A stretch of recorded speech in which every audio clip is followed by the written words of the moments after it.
knocking hats off and going to sea, a hilarious scholarly analysis of the fourth sentence of Moby-Dick. Herman Melville's Moby-Dick is full of iconic passages, but few are as delightfully over the top as the fourth sentence. Whenever I find myself growing grim about the mouth, whenever it is a damp, drizzly November in my soul, whenever I find myself involuntarily pausing before coffin warehouses and bringing up the rear of every funeral I meet, and especially whenever my hypos get such an upper hand of me that it requires a strong moral principle to prevent me from deliberately stepping into the street and methodically knocking people's hats off, then I account it high time to get to sea as soon as I can. This sentence, a masterpiece of dramatic self-awareness, provides insight into Ishmael's psyche while setting the tone for the novel's grand themes of escapism, existential dread, and the absurdity of human behavior. Ishmael, in his gloriously verbose way, is telling us that whenever life gets too bleak, he boards a ship to keep himself from becoming the world's most polite hooligan. Let's dive into this sentence's humor, its philosophical undertones, and its sly commentary on humanity's peculiar coping mechanisms. A damp, drizzly November in the soul. Ishmael's meteorology of melancholy. Ishmael's poetic description of his gloom as a damp, drizzly November in my soul is the literary equivalent of someone declaring they're in a full-on vibes crisis. This isn't just sadness. It's a specific, seasonal variety of melancholy that drips with wet leaves, overcast skies, and forgotten umbrellas. The humor of overdescription, Melville could have stopped at "I feel sad," but instead, he delivers a full weather report for Ishmael's soul. This extravagant metaphor is funny because it's so relatable. Who hasn't exaggerated their bad mood into something apocalyptic? A November soul, by equating his depression to November, Ishmael externalizes his internal state, as if his soul has fallen victim to bad weather. It's absurd, but also hilariously accurate. Sometimes sadness really does feel like a soggy coat you can't shake off. The coffin warehouse and the hat-knocking hypothesis. The sentence takes a turn toward the macabre with Ishmael's confession that, when his mood worsens, he finds himself lingering outside coffin warehouses and trailing funerals like a melancholy parade float. But the piece de resistance is his admission that his hypos, old-timey depression or hypochondria, gets so bad that he contemplates stepping into the street to methodically knock people's hats off. Coffin warehouse melodrama. Let's pause to appreciate the absurdity of someone casually pausing before coffin warehouses. It's the most Victorian version of doom-scrolling imaginable. Today, Ishmael would be Googling funeral trends or binge-watching true crime documentaries. Knocking hats off, a gentleman's rage. Ishmael's urge to knock hats off isn't random. It's the perfect expression of Victorian passive aggression.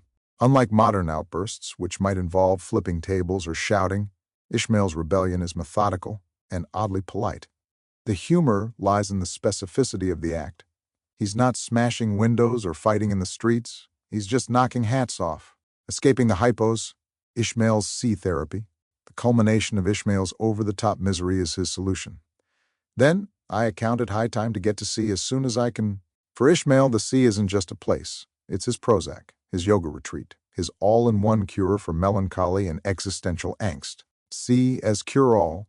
Ishmael's decision to go to sea is hilariously disproportionate to his problem. Most people might take a nap or write in a journal, but Ishmael's first instinct is to join a whaling expedition. It's like someone treating a bad day at work by signing up for a mission to Mars. The hypos versus harpoons. Ishmael's reasoning is simple. Battling whales and storms is a better distraction than brooding over coffin warehouses.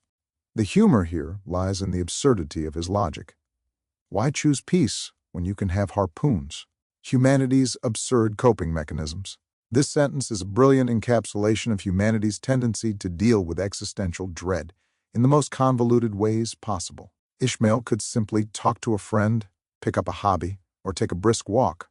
Instead, he opts for the most dramatic, high-stakes solution imaginable, a sea voyage. Escapism on steroids, Ishmael's choice to run away to sea, reflects a universal impulse to escape life's difficulties. The humor lies in the fact that his escape route is so extreme.